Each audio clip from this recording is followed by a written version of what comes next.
Praise the Lord. I welcome you all once again on the YouTube channel of Hope Ministry. और मैं उम्मीद करता हूँ मेरी होप फैमिली का दिन अच्छा बीत रहा होगा। और आज जो पहली बार हमारे साथ जुड़ रहे हैं, आपका भी स्वागत करता हूँ। So let's take it further for today's topic. पर आज के विषय में बढ़ने से पहले मैं चाहूँगा हम एक छोटी सी प्रार्थना करें। आइए अपनी आँख को बंद करें। ओ हालेलुया रबा शांदा नमारा बा शीटी रबा रबा सखा थारा रबा रबा सुखो थोरो रबो रबो शिमेरी भी। Thank you Jesus. धन्यवाद के साथ आपकी निकटता में आते पिता परमेश्वर पवित्र आत्मा आपकी उपस्थिति के लिए धन्यवाद। आज जो लोग प्रभु इस मीडियम से प्रभु इस यूट्यूब चैनल के द्वारा प्रभु जितने भी एकत्रित हुए हैं प्रभु जो जुड़े हैं प्रभु आज का वचन प्रभु इनके जीवन में फल लेके आने पाए, इनको छूने पाए और एक बदलाव को लेके आने पाए। प्रभु वचन में हमारी सहायता करना प्रभु। आज की सभा को आपके हाथों में सौंपते हैं प्रभु। तेरे अनुग्रह तेरी दया के लिए तेरा धन्यवाद प्रभु। तारी आदर महिमा इज्जत परमेश्वर आपको देते हैं। इस प्रार्थना को अपने उद्धार करता प्रभु यीशु के नाम से मांगते हैं, सुनो प्रभु। आमीन आमीन आमीन। Hallelujah. Today I want to talk to you about arise and shine. जी हाँ, it's your time, it's your season to arise and shine. प्रकाशमान होइए क्योंकि आपका प्रकाश आ गया और आपका उद्धार प्रभु ने कर दिया आपके लिए। आमीन कहेंगे तो आपके लिए हो जाएगा। आमीन। मैं चाहूंगा हम परमेश्वर के एक वचन में चलें और मेरे साथ निकालिए यशायाह चैप्टर 60 वर्स 1 and 2। यशायाह उसका 60वां अध्याय और उसकी पहली और दूसरी आयत। और वचन कुछ इस प्रकार कहता है, उठ प्रकाशमान हो क्योंकि तेरा प्रकाश आ गया है और यहोवा का तेज तेरे ऊपर उदय हुआ है। देख पृथ्वी पर तो अंधियारा और राज्य राज्य के लोगों पर घोर अंधकार छाया हुआ है, परंतु तेरे ऊपर यहोवा उदय होगा और उसका तेज तुझ पर प्रकट होगा। आमीन। Hallelujah. The glory of the God is upon you, whether you believe it or not. Those who believe it, they know what I'm speaking. परमेश्वर का अनुग्रह आपके ऊपर है, परमेश्वर की दया आपके ऊपर है, परमेश्वर का उद्धार आपके ऊपर है और आप वो कार्य करने जा रहे हैं परमेश्वर के राज्य के लिए जो आप सोच भी नहीं सकते। मैं आज तक आपको बोलता हूँ कि आप एक योद्धा हैं और इसमें कोई दोहराई वाली बात नहीं है, ये सच है। लेकिन आप एक वो महान सामर्थी योद्धा बनना चाह रहे हैं जो एक टाइम पे दाऊद होता था। आप एक ऐसा योद्धा बनना चाह रहे हैं जो मूसा होता था। एक ऐसा योद्धा बनना चाह रहे हैं जैसे शिमशोन होता था। यदि आप टूटे हुए हैं, आप में कमजोरी है और आपको लगता है आप नहीं कर सकते, मैं आज आपसे सिर्फ यही कहना चाहता हूँ, आज आपका परमेश्वर आप कमजोरी को उठाकर सामर्थ्य बनाना चाहता है। आपकी कमजोरी में ही वो अपनी सामर्थ को प्रकट करेगा। जैसा पौलुस कहता है कि जब वो कमजोर होता है तभी वो बलवंत होता है, क्योंकि ये लिखा परमेश्वर के वचन में कि परमेश्वर की सामर्थ निर्बलता में सिद्ध होती है। यदि आप और मैं आज निर्बल हैं तो आनंद मनाइए, क्योंकि आपका परमेश्वर ने आपको चुन लिया है उन सब को लज्जित करने के लिए जो आपसे ज्यादा स्ट्रांग है, क्योंकि आप उन सबको हराने जा रहे हैं। वो चाहे आपकी परिस्थिति हो, आपके जानकार हो, आपके विरोधी हो, जो आपसे स्ट्रांग है आज, कल वो आपके अधीन होंगे प्रभु यीशु के नाम से। ये मेरा विश्वास है। आमीन। हो सकता है आपके मन में इस वक्त ये प्रश्न आ रहा हो, you must be getting this kind of thought कि अगर परमेश्वर ने हमें चुना है और हमारा प्रकाश आ गया है और हमारा उद्धार हो चुका है, तो अब क्या चीज़ है जो विलम्ब हो रहा है, या क्या चीज़ है जिसने देरी लग रही है, या क्यों नहीं हो रहा, क्यों नहीं होते हुए दिख रहा? Why aren't you getting anything if God has already blessed you? Why aren't you getting anything if God has already done everything for you? यदि परमेश्वर ने कहा है, उस सर्वशक्तिमान परमेश्वर के प्रिय पुत्र हमारे उद्धार करता यीशु मसीह ने उस क्रूस पे कहा पूरा हुआ, तो क्यों पूरा नहीं हो रहा? इसमें परमेश्वर की कोई गलती नहीं। गलती आप और हमारी है। जो लोग सुन रहे हों उनको हो सकता है अच्छा ना लग रहे हो, क्योंकि क्रिटिसिज्म लेना किसी को अच्छा नहीं लगता। लेकिन जीवन में वो ही आगे बढ़ता है जो अपनी गलतियों से सुधरता है, जो अपनी गलती मानता है। क्या आप जानना चाहते हैं हम कहाँ गलतियां कर रहे हैं? आप और मैं कहाँ गलतियां कर रहे हैं? There are three main reasons that you are still not getting what you expect. जो आपके लिए कहा गया है वो आप क्यों नहीं पा रहे हैं, उसका सबसे महत्वपूर्ण और सबसे इनिशियल स्टेज पे the first most imperative, one of the reasons actually is that आपका समय अभी नहीं आया। समय ना आने का दो रीजन है। एक कि आप आज भी तैयार किए जा रहे हैं जिस युद्ध में आपको जाना है। यदि आपने ढाल नहीं पहनी होगी, आपके पास हथियार नहीं होगा, आपके पास कवच नहीं होगा, तो आप मर जाएंगे, ढा दिए जाएंगे। इसी के रिगार्डिंग एक और रीजन ये है कि आपका समय क्यों नहीं आया है, because you have not realised it. आपने वो चीज को रियलाइज नहीं किया है कि आपके पास क्या सामर्थ्य है। Perhaps you got carried away। जो परमेश्वर की योजना आपके जीवन में है, आप उस योजना के ना चलते हुए आप किसी और रास्ते पे निकल चुके हैं। एक छोटा सा एग्जांपल मैं आपको देना चाहूँगा। यदि आज परमेश्वर ने चाहा है कि आप एक प्रचारक बने और आप एक बिजनेसमैन बन गए, तो आप परमेश्वर के राज्य के लिए कार्य नहीं कर रहे, परमेश्वर की इच्छा अनुसार नहीं चल रहे। यदि आप बिजनेसमैन बन गए हैं जो परमेश्वर नहीं चाहता, वो आपको तब भी ब्लेस करेगा। यदि आप कुछ में संतुष्ट होना चाहते हैं, थोड़े में आपको you are extremely satisfied, then go ahead. लेकिन यदि आप परमेश्वर की इच्छा पूरी करना चाहते हैं, तो आपको परमेश्वर के रास्ते पे चलना पड़ेगा। रियलाइज योर स्ट्रेंथ, आपकी सामर्थ को जानिए। पूछिए अपने परमेश्वर से, परमेश्वर ने आपको क्यों चुना है। आज आप ये पूछिए अपने परमेश्वर से। प्रार्थना तो आप रोज करते हैं, आज मैं आपसे यही रिक्वेस्ट करना चाहता हूँ, आज अपने परमेश्वर से एकांत में जाके पूछिए कि परमेश्वर आपकी क्या योजना है मेरे जीवन में। प्रभु यीशु से पूछिए कि प्रभु जो तू चाहता है वो मार्ग मुझे दिखा, मैं उस पर दौड़ूंगा। ये आपकी सामर्थ मांगिए तो प्रभु आपके लिए कर देगा। आमीन। अपने मिरेकल को एक रॉन्ग डायरेक्शन में ढूंढना छोड़ दीजिए। जैसे मैंने भी एक्सप्लेन किया, यदि परमेश्वर आपको बड़ा देना चाहता है तो आप संतुष्ट थोड़े में मत होइए। जब इतना सफर आपने किया है, एक लंबी आपकी एक जर्नी रही है कि आपने संघर्ष बहुत लंबे समय से आप जो लड़ते आ रहे हैं उस दुष्ट के अगेंस्ट, तो कम में संतुष्ट मत होइए। जो परमेश्वर आपके लिए सोचता है वो आपकी भलाई के लिए है और आपकी इच्छा भी वो पूरी करता है। ये वचन कहता है। अपने परमेश्वर पे विश्वास कीजिए, अपने यीशु पे विश्वास कीजिए जो आपसे अनकंडीशनल लव करता है। पैदा करने वाले माँ बाप छोड़ सकते हैं, वो कभी नहीं छोड़ेगा। तो उसने आपको तब भी नहीं छोड़ा जब आप दुनियादारी में फंसे हुए, पाप में डूबे हुए, भटके हुए।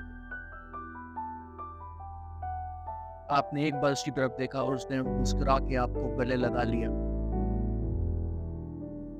आपको अपने लहू से धो के शुद्ध कर दिया,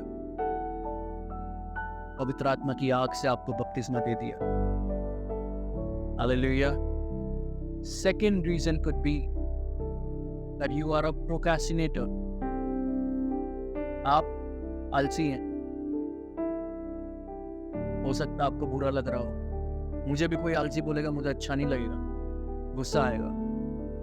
पर ये आलसी वो नहीं है कि आप कुछ करना नहीं चाहते। May be God has blessed you already in abundance that आप ध्यान ही नहीं देना चाहते और चीजों पे। जैसे कुछ लोग जो है उसमें संतुष्ट हैं, आप नहीं सोचते कल के विषय में। आप नहीं सोचते कि परमेश्वर के राज्य के खोजी हो। आज मैं आपसे पूछना चाहता हूँ, आप में से कितने लोग हैं जो सिर्फ और सिर्फ परमेश्वर के राज्य के खोजी में लगे? देयर इज नो एक्सक्यूज कि हम संसार में हैं, हमारे को ये स्ट्रेस है, हमको कमाना है, हमको ये दाल रोटी कमानी है। वो प्रभु दे देगा। क्या प्रभु ने आपको ये नहीं बोला जब वो पक्षियों को खिलाता तो वो आपको क्यों ना देगा? हम तो एज कंपैरेटिवली पक्षियों के मुकाबले हम बहुत ज्यादा ब्लेस्ड हैं। क्या प्रभु ने नहीं बोला कि मांगने से बढ़कर मैं दूंगा? यदि आज आप ये कल पे टाल देंगे कि मैं कल देखूंगा, क्या आप जानते हैं कि कल क्या होगा? आज क्या हो? यदि आज प्रभु आ गया तो क्या आप उसको फेस कर पाएंगे?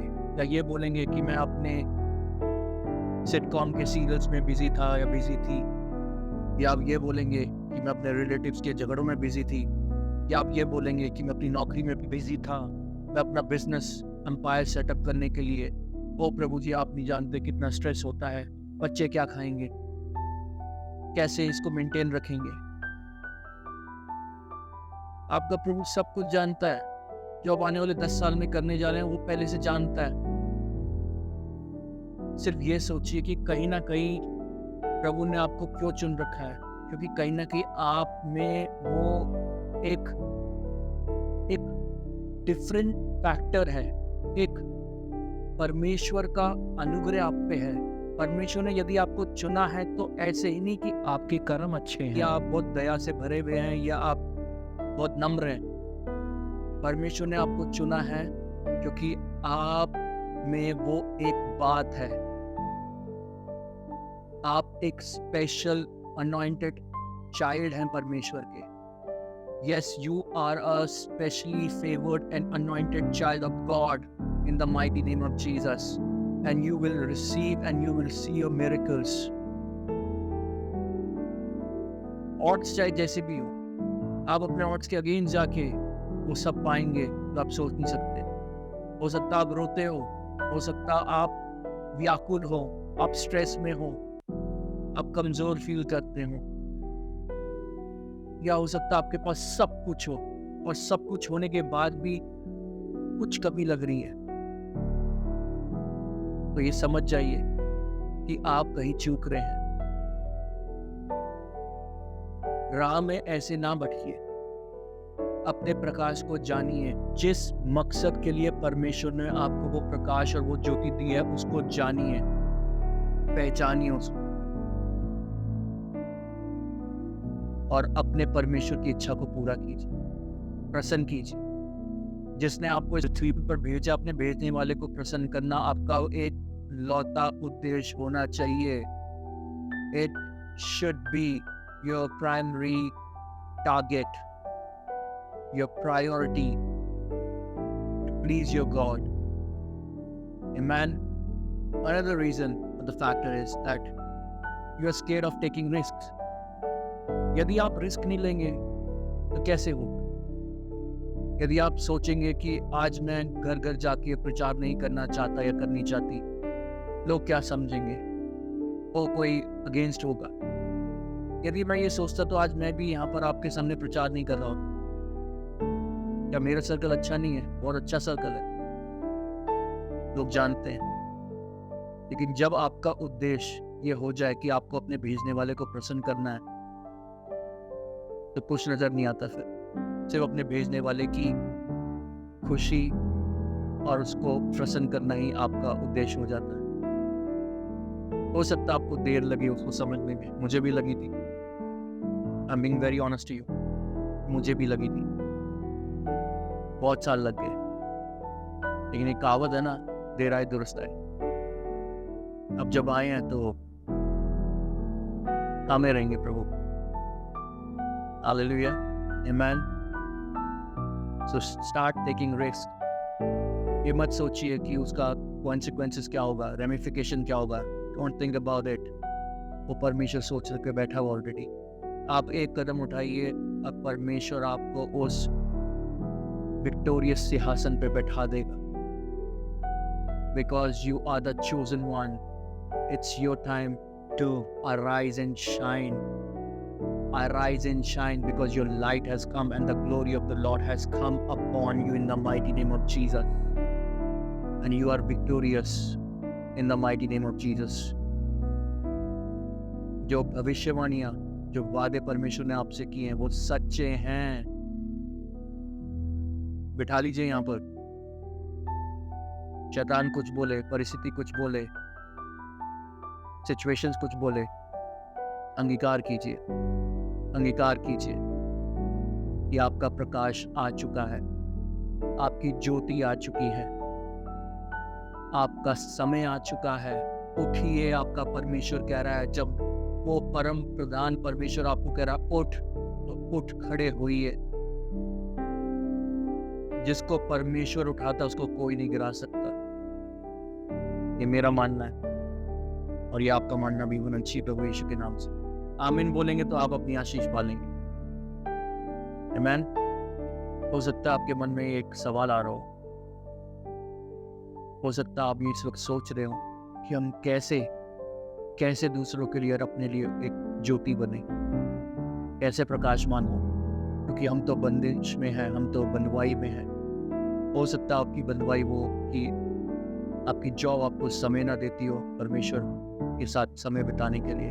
आप जब घर पे टूटे मांदे आते हो, थके, तो आपके पास सोने के अलावा कोई और ऑप्शन ना हो सकता आप पाप में डूबे हुए हो सकता आप अपनी एडिक्शन में हो सकता आप अपनी टेम्पटेशन से फाइट कर रहे हो लेकिन आप उससे निकल नहीं पा रहे हो। There's only one solution, my brothers, my sister, my whole family. There's only one solution and his name is Jesus. वो यीशु मसीह है। आपकी टेम्पटेशन से आपको बाहर निकाल सकता है। हर एक बंधुआई से परमेश्वर आपको, प्रभु यीशु आपको बाहर निकाल सकता है। स्वर्ग और पृथ्वी का अधिकार यीशु मसीह को दिया गया है। वो हालेलुया। और ये सत्य है। यीशु ही मार्ग है, यीशु ही जीवन है, यीशु ही सत्य है। Hallelujah. Amen. Today I want to tell you that your Jesus has stretched his arms for you. He knows your suffering. He knows what you are going through or what you have been through. He knows your pain. He knows your agony. He knows everything. And he's telling you, come closer to me. Let me hug you. And let me take away your burdens. And let me provide you the peace. आज आपका परमेश्वर आपसे यही कह रहा है, यीशु आपसे यही कह रहा है कि मैं तेरे बोझ को, तेरे दुख को, तेरी पीड़ा को जानता हूँ। मैं तेरे कष्ट को जो तू झेलते आया है या आई है मैं जानता हूँ। मैंने अपनी बाहें तेरे लिए फैला दी हैं। मेरा बेटे, मेरी बेटी मेरे पास आओ और मैं तुम्हें विश्राम दूंगा, मैं तुम्हें आनंद दूंगा। जैसा संसार आनंद देता वैसा नहीं, मैं तुम्हें एक अलग आनंद दूंगा जो तुमने कभी महसूस नहीं किया होगा पहले। हालेलुया। आमीन। यदि आज आप अंधकार में हैं और आप अपनी ज्योति का इंतजार कर रहे हैं और उस अंधकार से निकलना चाहते हैं, तो मैं चाहूँगा हम परमेश्वर के एक वचन की ओर गौर करें। मेरे साथ निकालिए यूहन्ना 12 और उसका 46। यूहन्ना चैप्टर 12 वर्स 46। और वचन कुछ इस प्रकार कहता है, मैं जगत में ज्योति होकर आया हूं ताकि जो कोई मुझ पर विश्वास करे वह अंधकार में ना रहे। हालेलुया। यदि आप अपने अंधकार से निकलना चाहते हैं, अपने यीशु पे विश्वास करें। वो हाथ पकड़ के आपको खींच लेगा, अपनी ग्रेविटी में ले आएगा। और जब आप एक बार प्रभु यीशु की ग्रेविटी में आ गए, शैतान आपको नहीं छू पाएगा। अपने परमेश्वर के समीपता में आ जाइए। यीशु मसीह आपके और मेरे लिए ज्योति बन के इस पृथ्वी पर आया है। और जहाँ ज्योति होती है वहाँ अंधकार नहीं होता। जहाँ परमेश्वर की ज्योति है वहाँ अंधकार नहीं है। जहाँ यीशु है ज्योति बनकर, वहाँ शैतान रह ही नहीं सकता। आमीन। मैं आज यही चाहूँगा, अपने परमेश्वर की ओर आप फिरें, मैं चाहूँगा प्रभु यीशु से बातचीत कीजिए, प्रार्थना कीजिए। मैं चाहूँगा प्रभु यीशु को पुकारे मदद के लिए।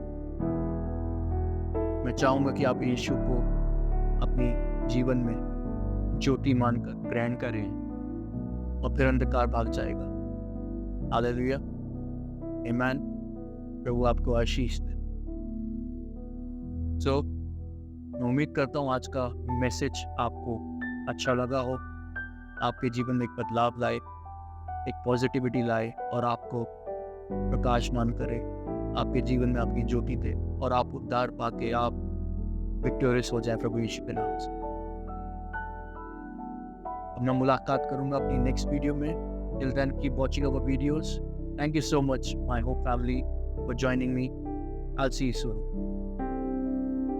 If our videos and messages are touching you, then like it, share it, and subscribe it, and press the bell icon for latest updates.